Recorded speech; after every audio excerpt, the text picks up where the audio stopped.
Good morning, doctors. I'm Dr. Haider, lecturer in internal medicine, gastroenterology unit, and I'm going to discuss with you the percussion of the abdomen. First of all, introduce myself to the patient and ask him for his name and a consent to examine him. أنا دكتورة ضاء حيدر، مدرس أمراض البطنة بوحدة الجهاز الهضمي.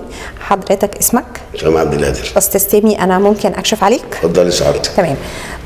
Don't forget that we are on the right side of the patient. The patient, his abdomen should be uncovered, and I am going to percuss. The rules of the percussion is by my right hand, okay, the middle finger of the right hand on the middle phalanx of the middle finger of the left hand, and I'm going to percuss 2 times like this. Normally, the abdomen all over is resonant except for a full bladder, which will give me a dullness. So what are the causes of dullness in the abdomen? Maybe I have masses, or I have organomegaly, or I have fluid. Also, don't forget that my percussion will be first in the resonant area to the dull area. I should start in the resonant area and I will get to the dull area. And my hand will be parallel to this organ or to the level of this fluid. Like, I'm going to percuss the liver, so I have to be parallel to the liver. I'm going to discuss for ascites, I have to be parallel to the level of the ascites. In the percussion of the abdomen, we are going to percuss 4 areas, or 4 parts: the liver, the spleen, the upper border of the liver, the upper border of the spleen, the troops area, and ascites. First, I'm going to percuss the ascites. There are 2 ways to percuss it. I'm going to recognize the most upper part in the abdomen, and I'm going to put my hand on it. Okay? Why the upper part of the abdomen? Because the fluid, if we have fluid in the abdomen, so the intestine we are going to be floating on this fluid with its gases, gas in the intestine. So this gas will give me the resonant sound, like that. So this is the resonant sound. Or I can come from the epigastric area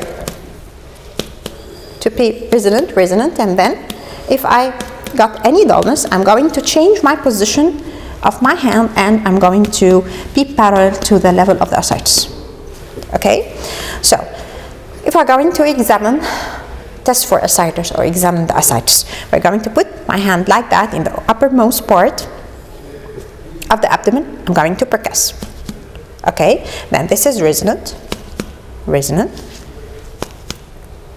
maybe impaired, dull. So this is part where there is dullness in the abdomen.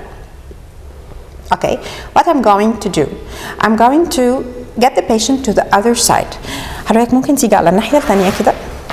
Okay, I can put my hand at this level, or I can get forward to be more dull. Okay, and I'm going to wait for 10 to 15 seconds so that the gravity will take the fluid to the other side and the intestine is going to float again in this area. So this area will be resonant. Okay?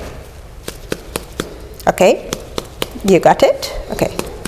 So again, this will be area of resonance. Okay, I'm going to get the patient to the other side. حضرتك ممكن تريح تاني على الناحية الثانية.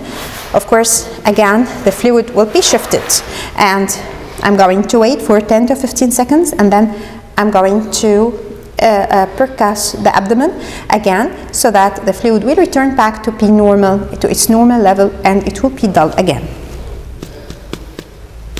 Okay, so this is done.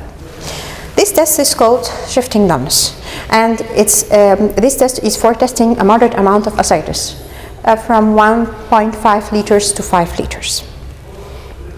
If we found that our patient is dull from the start, so this means I'm going to hear it again dull, hear it again dull, and hear it again dull. So this means that the patient having a huge amount of ascites in his abdomen, or huge amount of fluid in his abdomen. This means tense ascites. I'm going to do a test which is called transmitted thrill. transmitted thrill, I'm going to ask the patient to put his hand like that, with its edge like that. Okay, and I'm going by my palm of the hand to the other side, to the left side, and by flickering by the middle finger to the other side. Okay, if there is tense ascites, I'm going to feel waves or thrill or pulsations in the other side due to the fluid inside the abdomen. And he's putting his hand like that to prevent the transmission of these waves through the skin. Okay, and this, shukran, and if this is what's called transmitted thrill, and this is to examine an amount of ascites more than 5 liters. Okay. Also, I can have some sort of mild ascites, like from 500 cc to 1,500 cc.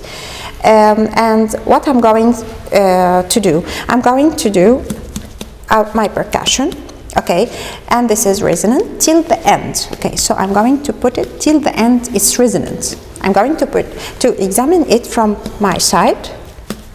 Okay, it will be resonant till the end, till the flanks. But I'm still suspecting that this patient having some sort of ascites. So I'm going to ask this patient to look at to get at my side. Okay, حضرتك ممكن تقلب كده على الناحية بتاعتي، على الناحية اللي عندي. Okay, and to pee on the last level of the bed. Okay, so that I'm going to wait for 10 to 15 seconds, and then I'm going to assess again the sound of the percussion. If the percussion it changed to dull note, so this means that this patient having a mild amount of ascites. Okay, and this test is called modified shifting dumbness. حضرتك ممكن تقلب نفسك تاني. So this test is called a modified shifting dumbness for a mild amount of ascites. Lastly, if there is a very minimal amount of ascites from 250 to 500 cc, I cannot detect it except by an old way which is called the knee-elbow position. Nowadays we are going to detect it by ultrasound guidance. So this is how to test for ascites. Second, how to percuss for the upper border of the liver. I'm going to detect the upper border of the liver, the sternum. So I'm going here at the upper border of the sternum I will find something like elevation and depression. This is called what's called sternal angle or angle of Lewis. Corresponding to it, there is the second rib. Okay, downward it would be the second intercostal space. So this is the second intercostal space. Here again, this is the sternal angle. This is the second rib, and this is the second intercostal space. Okay, this second intercostal space, I'm going to percuss. This is resonant. I'm going to percuss by heavy percussion. This is the third intercostal space. This is the fourth. Okay, it's still resonant. And this is the fifth. It's getting to P. Though. Okay, again, we are going to detect the sternal angle and then the second rib, the second intercostal space. I'm going to percuss it in the mid-clavicular line. Okay, this is resonant. Resonant. We are here in the fourth, getting paired, getting to P down. This note changed here and here. Okay, normal liver is in the fifth mid-clavicular intercostal space. If I find it dull, we are going to do what's called bitoidal percussion to differentiate that this is liver or this is the lung. I'm going to ask the patient to take a deep inspiration and to hold. خد نفس جامد كده عم سيمي قلوب. Okay. Okay. So it gets resonant and then طلعه. خلاص. Okay. And then again. it becomes dull.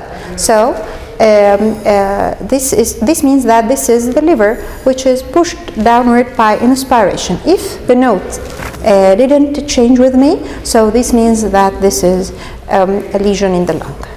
Okay, so this is how to get the upper border of the liver. How to get the upper border of the spleen? We know that the spleen lined in the mid-axillary line in 9, 11, from the 9 to 11, 9, 10th and 11 mid-axillary line. If we are going in this mid-axillary line, okay, and then putting my hand into any intercostal space below the axilla, okay, we are going to percuss like that, okay. Okay, the note changes. This means that here is the beginning of my spleen.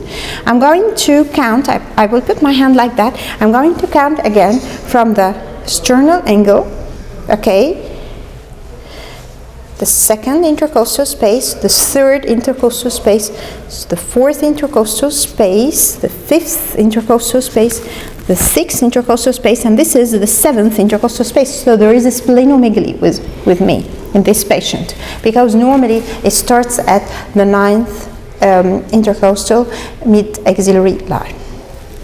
Okay, so this is how to detect spleen. Lastly is the Troup's area. Troup's area, this is the area overlying the fundus of the stomach, which means that this area is going to be hyperresonance due to air bubbles in the fundus of the stomach. Any abnormalities? So the last area we are going to percuss in the abdomen is the Troup's area. Troup's area, it's like a quadrilateral shape. It's having 4 borders, the left border, the right border, upper and lower border. So how can we get the borders of this Troup's area?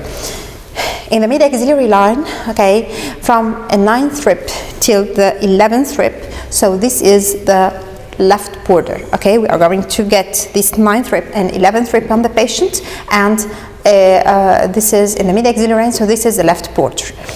In the mid-clavicular line, the 6th rib, we are going to count again from the sternal angle, the 2nd intercostal space, the 3rd intercostal space, the 4th intercostal space, the 5th intercostal space.